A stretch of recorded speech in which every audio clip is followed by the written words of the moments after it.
Hello, welcome to my series about all Chopin's music. With this episode, we open the last opus of Chopin's Nocturnes, opus 62. This music was written and published 3 years before Chopin died.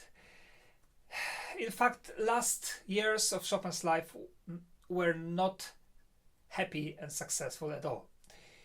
He was lonely, he felt worse and worse, and he didn't compose much.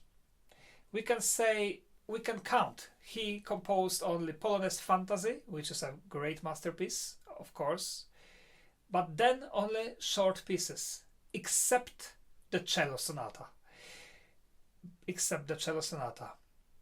We have 2 nocturnes, these ones. We have 3 mazurkas, which I made analysis of last year. You can find them on YouTube, opus 63. And we have 3 waltzes, opus 64. We also were talking about them at the beginning of this year. Chopin definitely is looking for new techniques, new language, and I think we can say that he opens the door to the new period in music history. He prepared the new post-romantic era, post-romantic period, and he is experimenting a lot. This is why I have to warn you. This episode will not be easy. Neither for you nor for me, because I have to make it easy for you, but of course the true analysis of this especially piece and the next one should be connected with harmony, with the musical terms and things that musical lovers cannot understand without some time of studying the basics. But don't worry, it doesn't mean that you are worse, or it doesn't mean you cannot understand this piece, because I deeply believe you can. What I'm interested in is, what is your experience with this, especially this piece? Before this lecture especially, what are you thinking? I can have some guesses. I think, of course, we love this music. We as music lovers, I now consider myself not as a musician who knows every note of it, but just try to step back and imagine that I'm a music lover. We love to listen to it. It makes us feel good.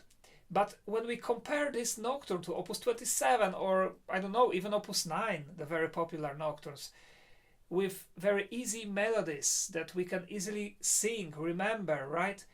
This is a little peculiar. This can provoke us to the feeling of not understanding something. I myself, before I sank deeply into this piece, with the analysis and with a deep learning of every single phrase and every single voice and everything that we have here, and we have really a lot, I myself had the impression and feeling with this nocturne as if I'm touching something that is great, but I don't understand it because I'm that small.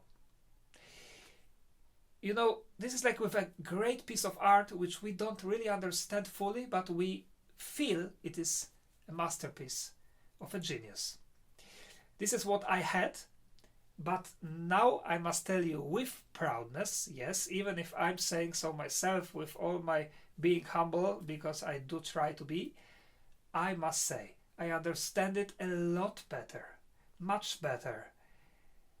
I found here many things, and now I'm here to share them with you in simple words, so that you also can enjoy this piece and understand it better.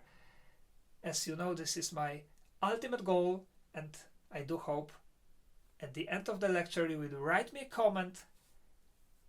Thank you, now I understand this piece much better, and so on. I do hope. Okay, let's start then. This nocturne is easy to recognize because it starts from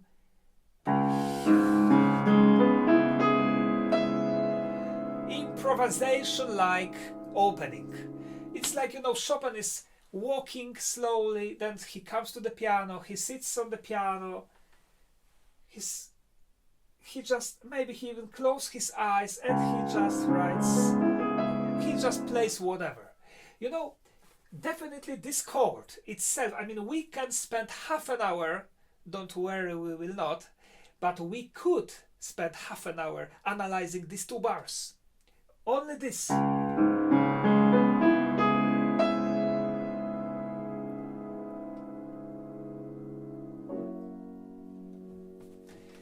But a few things I will tell you. First of all, Chopin is experimenting. In these nocturnes, he is really experimenting, and I think our attitude to listen to these pieces must be like that. We have to be aware of that. He is building new chords. What is he doing here? First, well, he is adding certain notes and checking how they sound. And if he likes it, then he writes it down. You know, I could do the same now. For you, now, live. Let's see. I will try to build my own chord.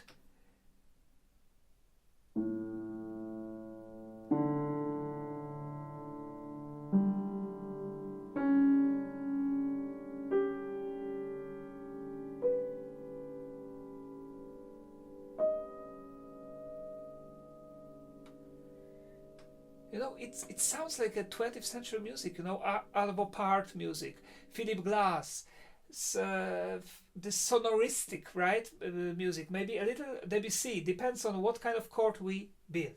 And now, how is Chopin doing that? First, he is writing a chord which he already used, and you tell me where. Exactly the same notes. We have the chord which has no third, so empty, the feeling of emptiness. Do you remember the Nocturne from Opus 27, number 1, C sharp minor?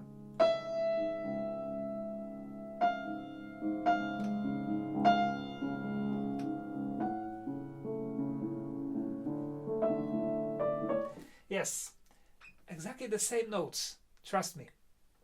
But now he used 4 of them. We have the feeling of emptiness, and then he adds a chord in, well, E major for musicians now.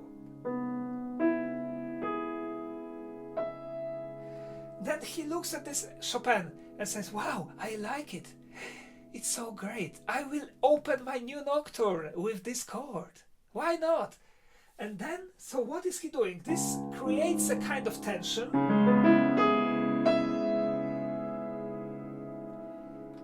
And now, does it release the tension? It seems so, but it doesn't. This chord must be released on.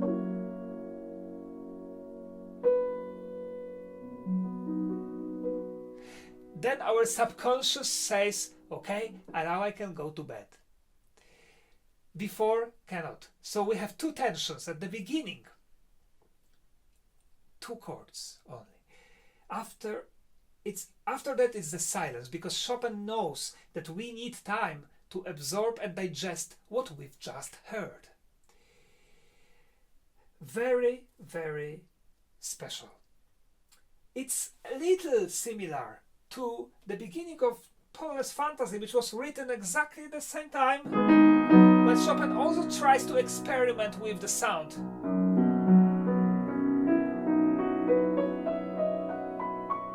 Opens up new chords, I mean creates new chords and opens this.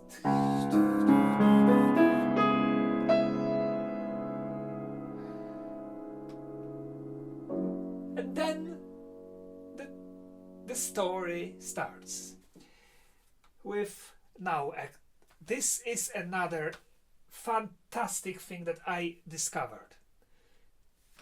Now, a question. A little stupid maybe question, but let's have a little fun. then this video will be more interesting, I think. Is it possible to start building the house from the roof?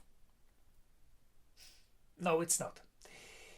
Well, we could try. We could hire a helicopter and put it up then so that, you know, it holds the roof all the time. I don't know, 1 month, how much time we need to build the house from the down to the roof, which already is waiting.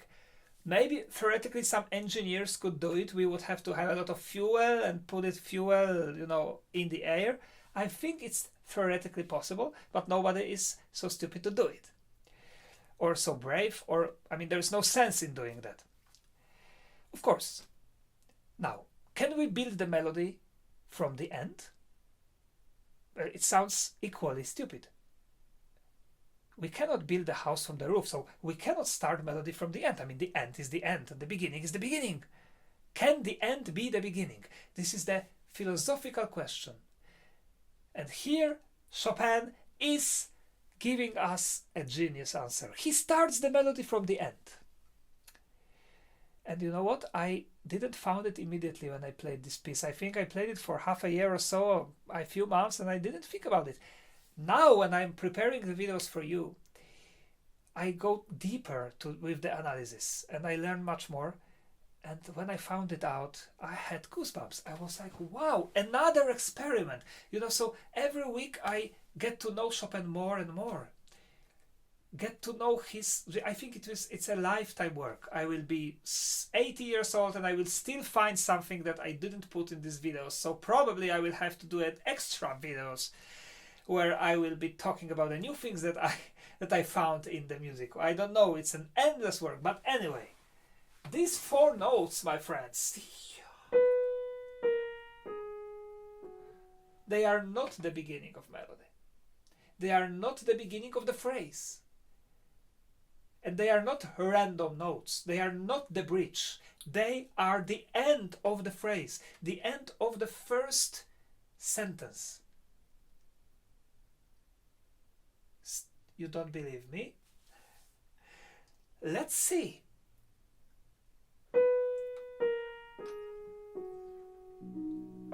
This is the beginning. And now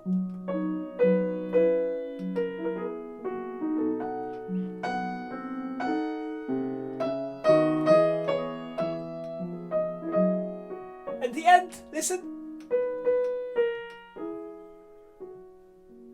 And this is the first sentence. A normal classical phrase building. And then the beginning of the second sentence, which answers. Amazing, isn't it? Absolutely gorgeous. I think it's really, really fantastic. So this is the first thing that I found here, which is so special. The second is, you know, when we have the glacier, what we see is just a little bit of the reality. I'm sure you know what I want to say. The real glacier is under the sea. And it's huge. Here we have the same thing. What we hear is the melody. But Chopin is experimenting.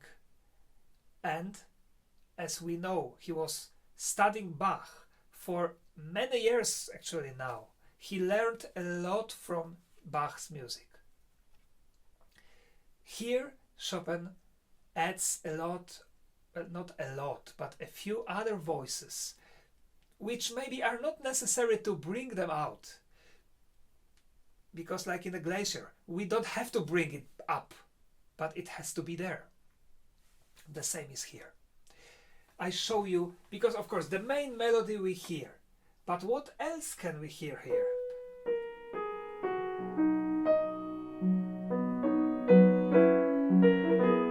Listen.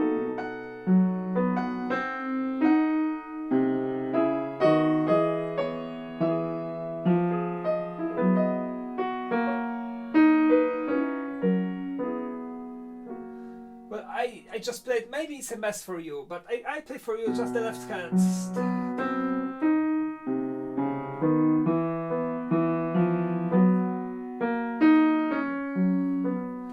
So this is a Bach music. I think what I mean is there is no accompaniment really. The accompaniment is a melody itself.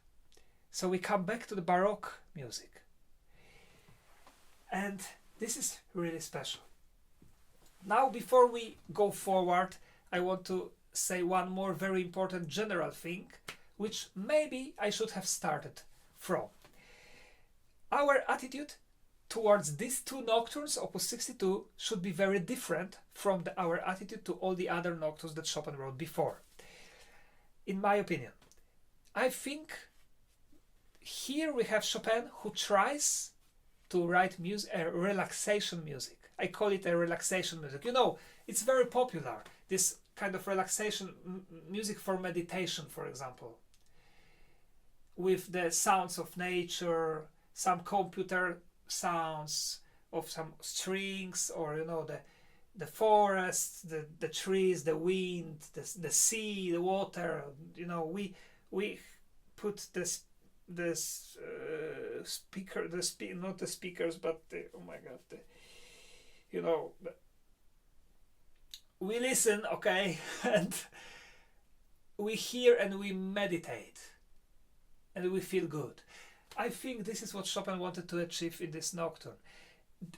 Very important thing, as you know me already, sometimes, maybe sometimes too often, I use my imagination to give some images for the music.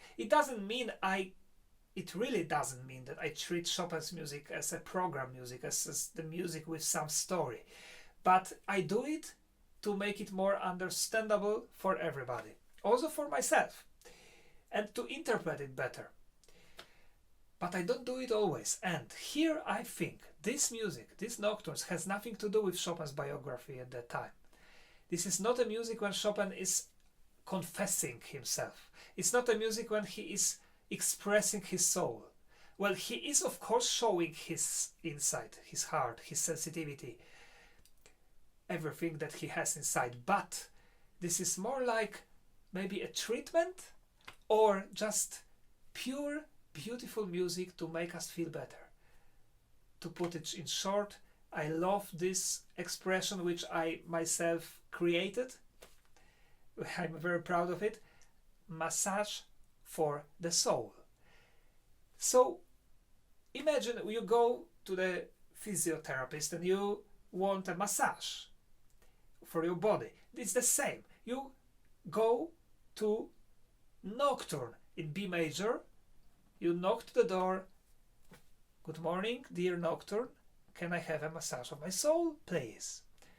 And then the Nocturne says, yes, of course you can. Sit down, lay back, close your eyes, and enjoy. And this is I think this is the attitude. This was a little bit too much. This is so hard to... We have to listen to the sound, listen, and then adjust so that this is the continuation. Very hard. And then the end of the phrase and the beginning of the phrase.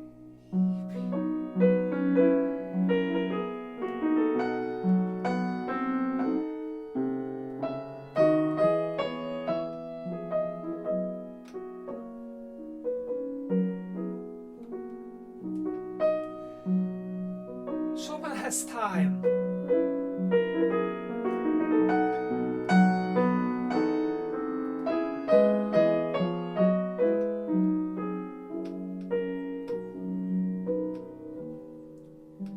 This is the end of the small part A. Now the second melody comes. And from here we will have something that Professor Mieczysław Tomaszewski called the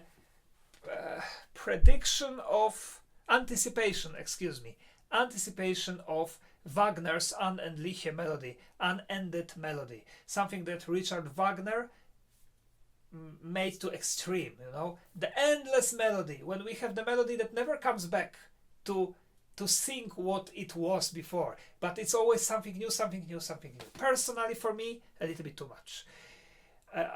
Personally for me, well, I consider Wagner as a great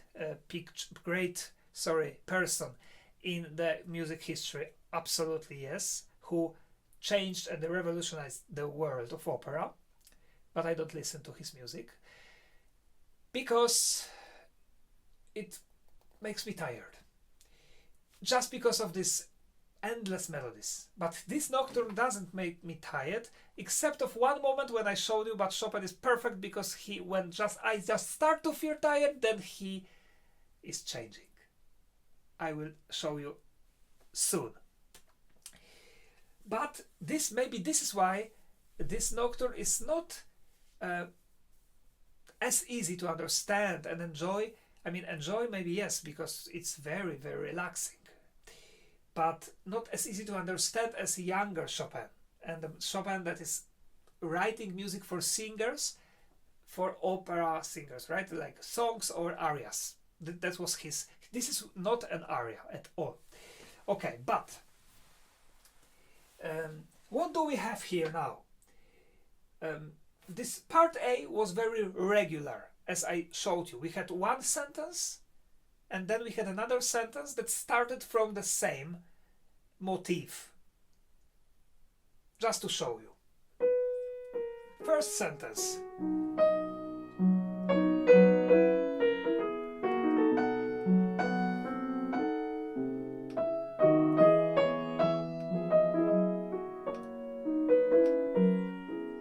Second sentence, and it starts from the same.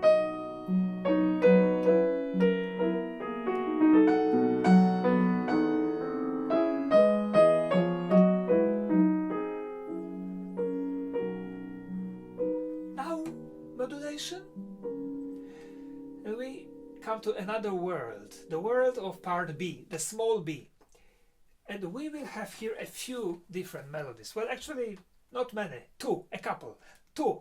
But another very genius moment. We have a duet here. I mean, we have two voices, and they are both equally important this time. So, like in Bach music, and I present for you them. Let me play for you now the bottom voice.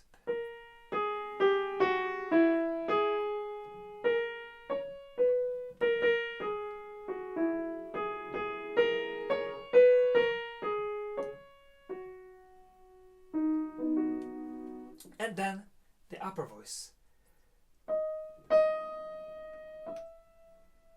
It's like a singer.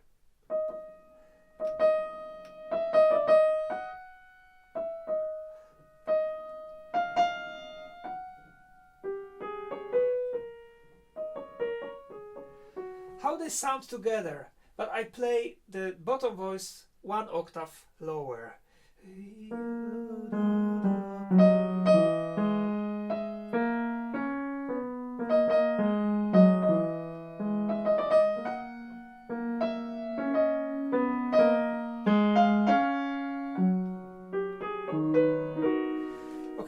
The pianist must shape with one hand only. We have 5 fingers. We need to shape those two melodies as if those melodies are sung by 2 independent people.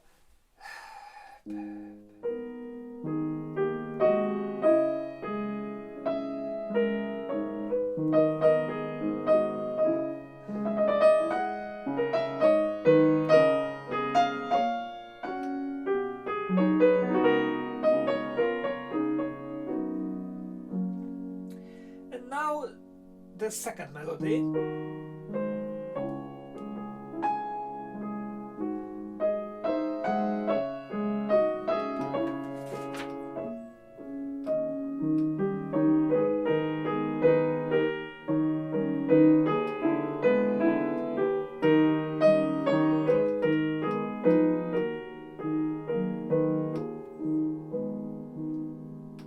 With ends, and we enter the world of improvisation. This is written in the way like it's almost like Chopin wants us to play whatever we want. I mean, it seems like I just play, my fingers just play whatever they want.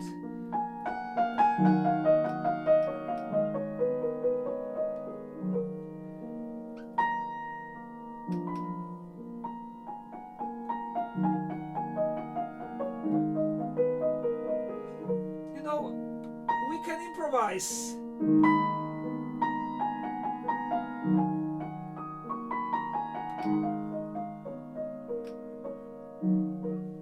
Debussy, Ravel, you know, the door for Impressionism are open. That's it. This is genius, like Beethoven, like Bach. I'm so proud of Chopin. Being Polish, I'm so proud. But anyway, it has nothing to do with the nationality, even though, of course, it's very nice that from my country comes this great master. But I want all of us to be proud, and I want all of us to understand that Chopin was really innovative, and he really opened the door of especially piano music to Impressionism and post-Romanticism, and to Wagner also. So all this ends because I didn't finish. I have to finish with sudden forte scale.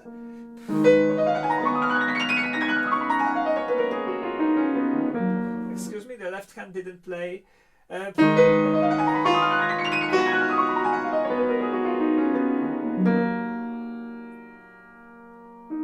this is the end of part B of small b. And we come back to part A.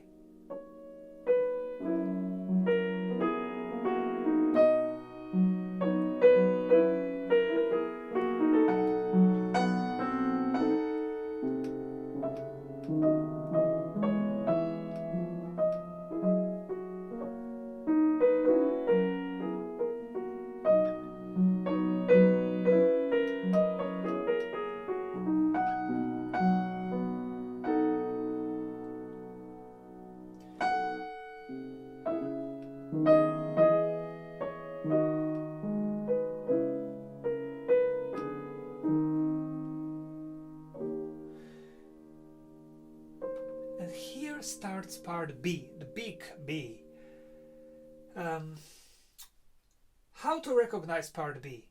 When suddenly we will have, because this is not that easy. It's not easy because there is no contrast. Chopin resigns from what he used before. That part B in the Nocturne was dramatic, was contrasting to part A. Here, no. It's not, because it's a relaxation music. It's a massage for the soul. So we continue to relax. But we have one melody only.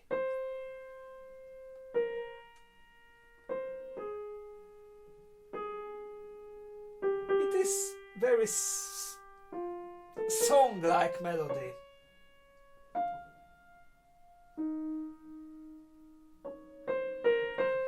It is a very song-like melody, but it's this part B, which I'm going to describe you now. It's very interesting and special. It has especially two characteristic things that I want to talk about. First one is the left hand, which, believe it or not, constantly is having syncopated notes, syncopations. Now, if you are not a musician, this is a new term for you. Or maybe you know it already, but I always call syncopation a note which comes too early. This is, like as if, we have a dinner for 7 o'clock, we invited some friends, but the day before we had the time change, we changed the time for the summertime, for example, and they forgot to change the time, and instead of 7 they came at 6. The food is not ready, the house is not cleaned, we are not dressed. Why so early? Too early. Cannot be too early. This is syncopation. They were syncopation. So here we have constantly the note which is too early. And what does it do for us, I mean for our subconscious? It creates the feeling of inquietness, of we are not fully relaxing completely. This is a little contrast to what we had before. But it's a very subtle, a very, very delicate. Let me play for you first a little bit of part B without syncopated notes. So I will just play the notes how they should be on time, not too early.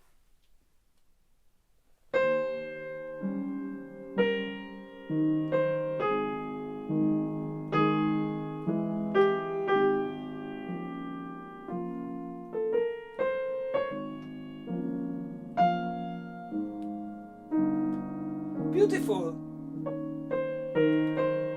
I don't know why Chopin didn't write like this. Chopin, please tell me. Okay, joke. But seriously speaking, now let's compare. And I play left hand a little bit louder so that you can hear.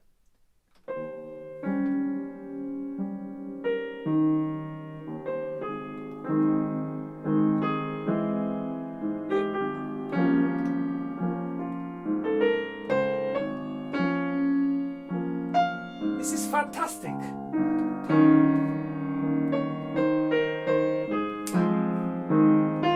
And it creates another thing, that right hand is never together with the left hand. I mean, almost never together, okay. But they are not together because left hand is too early and right hand is on time.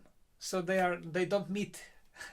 It's very, very strange feeling. Okay, this is the first characteristic thing in part B. The second characteristic thing is that here we will have an unendliche melody,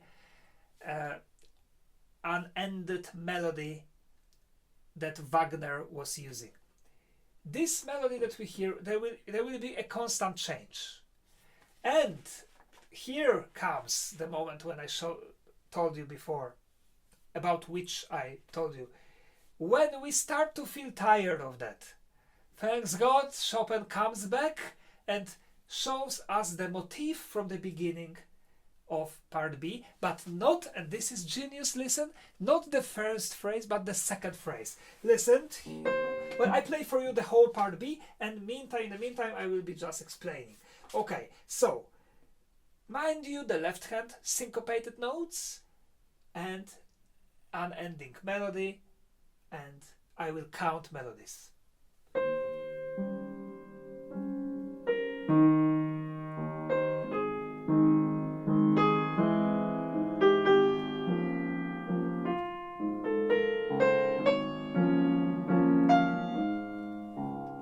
Now remember this motif.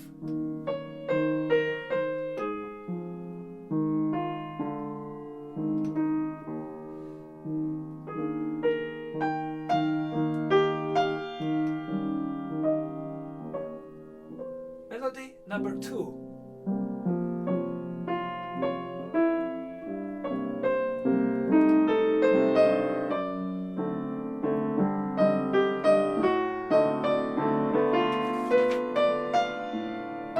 Melody number 3.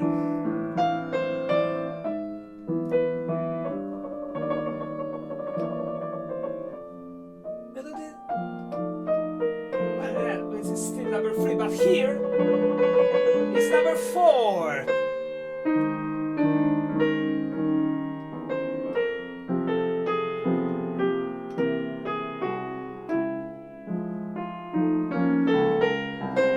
Constantly something new, and then when we have enough,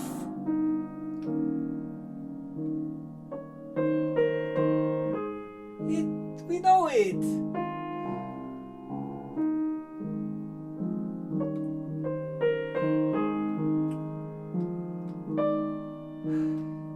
And here, okay, here, listen to this harmony.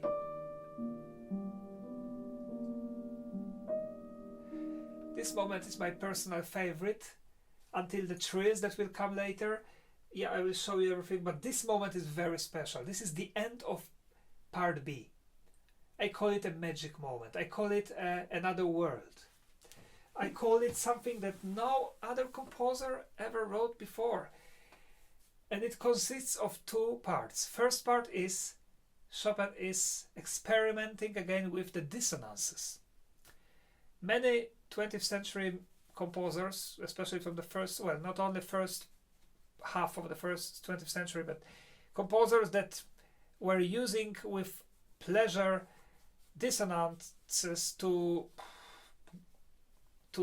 make harm to our ears, and they were even happy about it sometimes, very often. Anyway, they should have learned from these two lines that I'm going to play for you how to use dissonances to touch deeply our hearts and to make beautiful music. Because here is what Chopin is doing. Chopin writes 20th century music with dissonances, very harsh dissonances. But can you really tell these are dissonances? Listen. Okay, first dissonance. This is exactly what I played. Okay, and these are many of them like this here, but now I play you the original.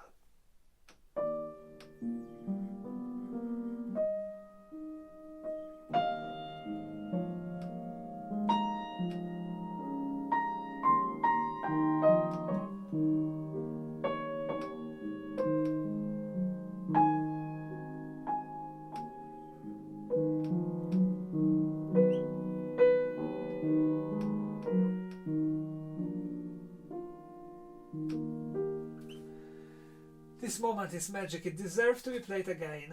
Let's listen again, and now I'll show you.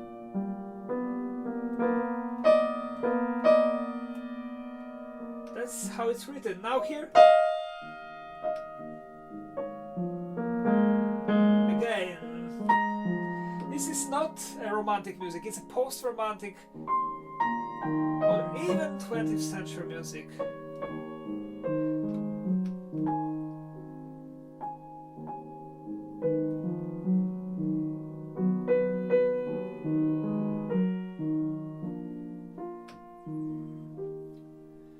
This moment, Chopin, I'm sure he was proud of this part. Then he opens the trill that starts from very far away like a light and comes closer to us and then goes away. Chopin writes here, louder and more silent. Why?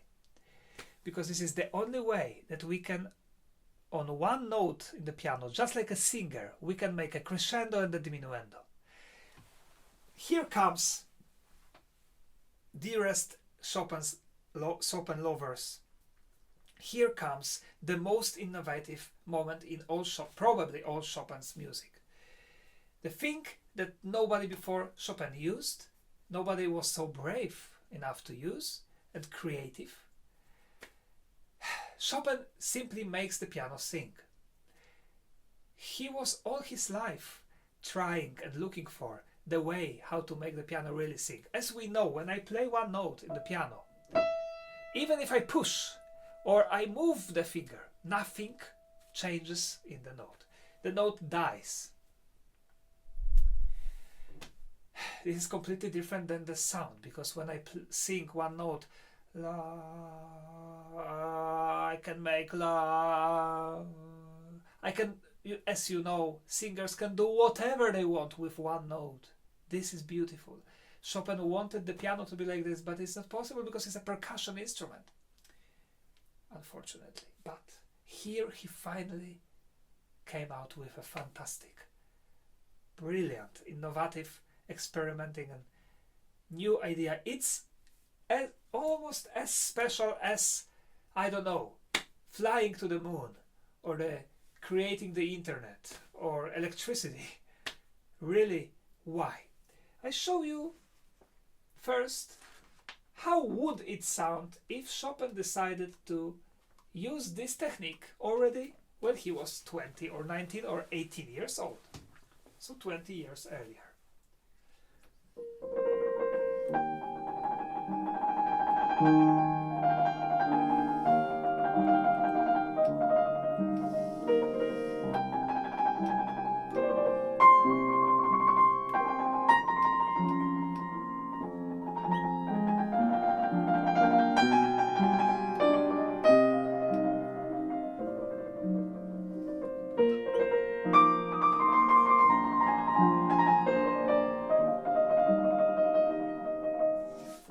example. Or tell me what other nocturne do you want. This would be special.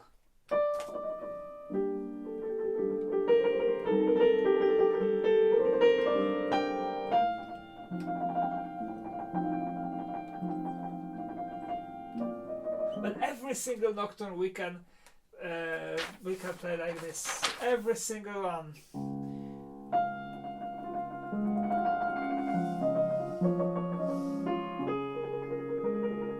And we can make diminuendo and the crescendo.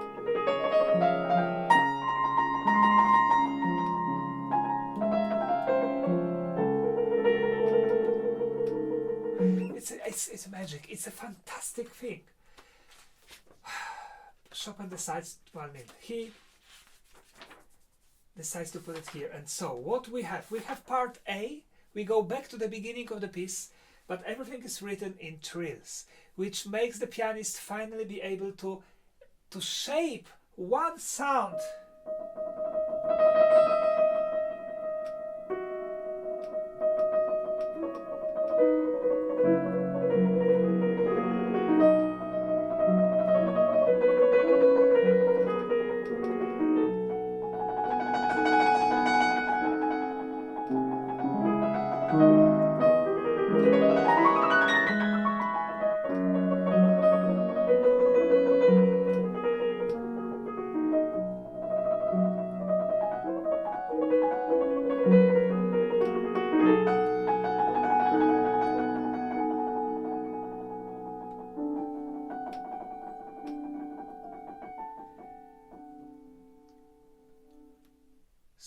Silence.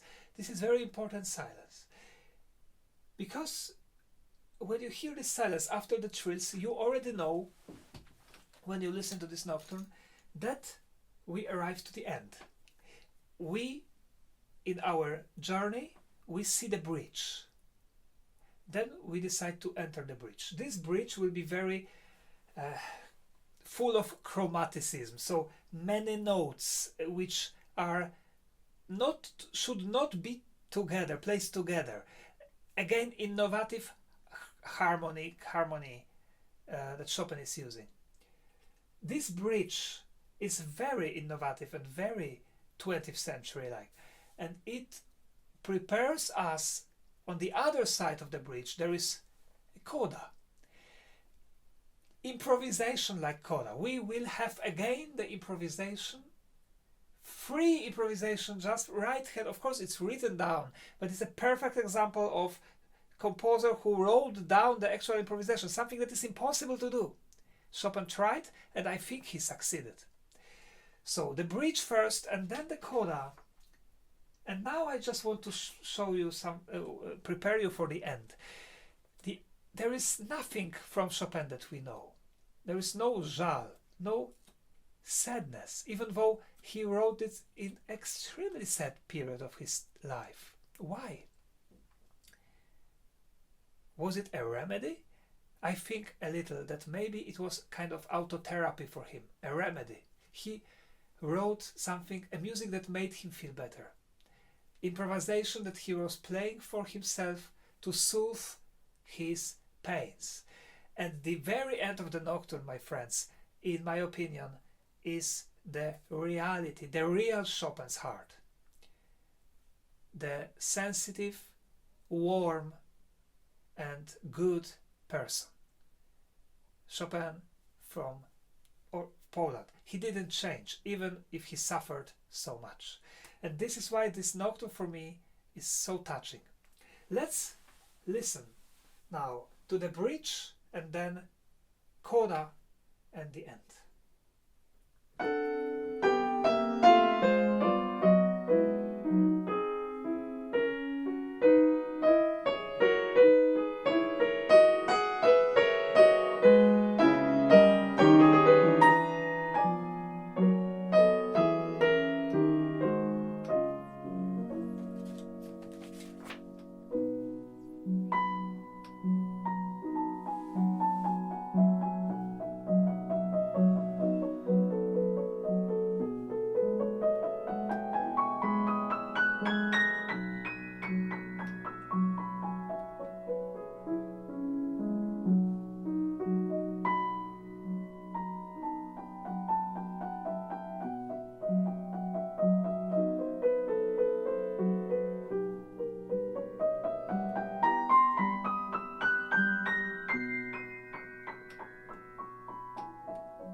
the real Chopin.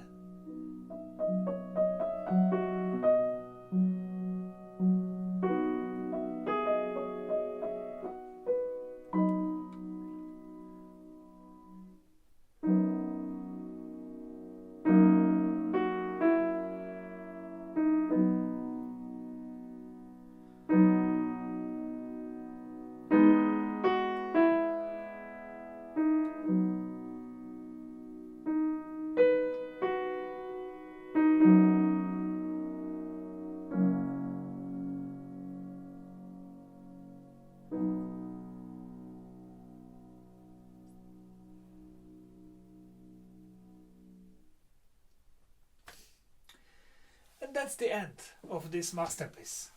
Not easy, I know, but beautiful and touching. So once again,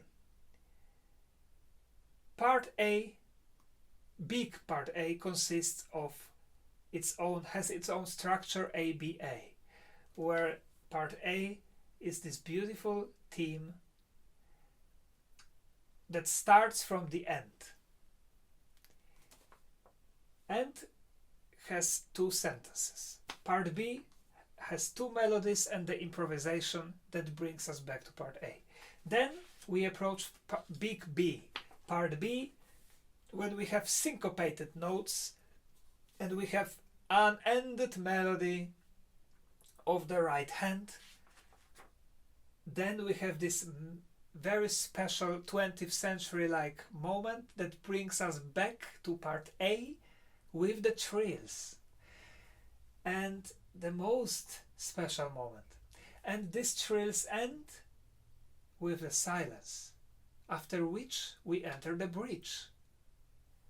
On the other side of the bridge there is a coda and the end. I want to invite you now to listen to my recording of this nocturne, very special and emotional for me recording from Warsaw, 2015, from Philharmonic Hall, when I was playing the preliminaries of the grand big Chopin competition. Yes, I was accepted to this and I started my whole recital with this nocturne because I love this with all my heart. I remember that it was a very emotional performance for me, and my teacher from New York, I was studying that with him, Jeffrey Swan, he was listening to me and he wrote me that he was deeply touched by this special performance. I'm talking about this because unfortunately I was not accepted to the next competition, but as you know, competitions are, we don't exactly understand. Sometimes we have luck, sometimes we don't, but of course it was not good for me and brought some bad emotions. I can't say that it didn't, but the good thing is that I still have the recording and I can now share with you because it was very special, the atmosphere, the energy, and I think the interpretation was very special. So I think it's a perfect ending of this episode and I hope you will enjoy this performance of mine. Thanks for being with me and see you soon in the analysis of the last nocturne in E major. Bye bye.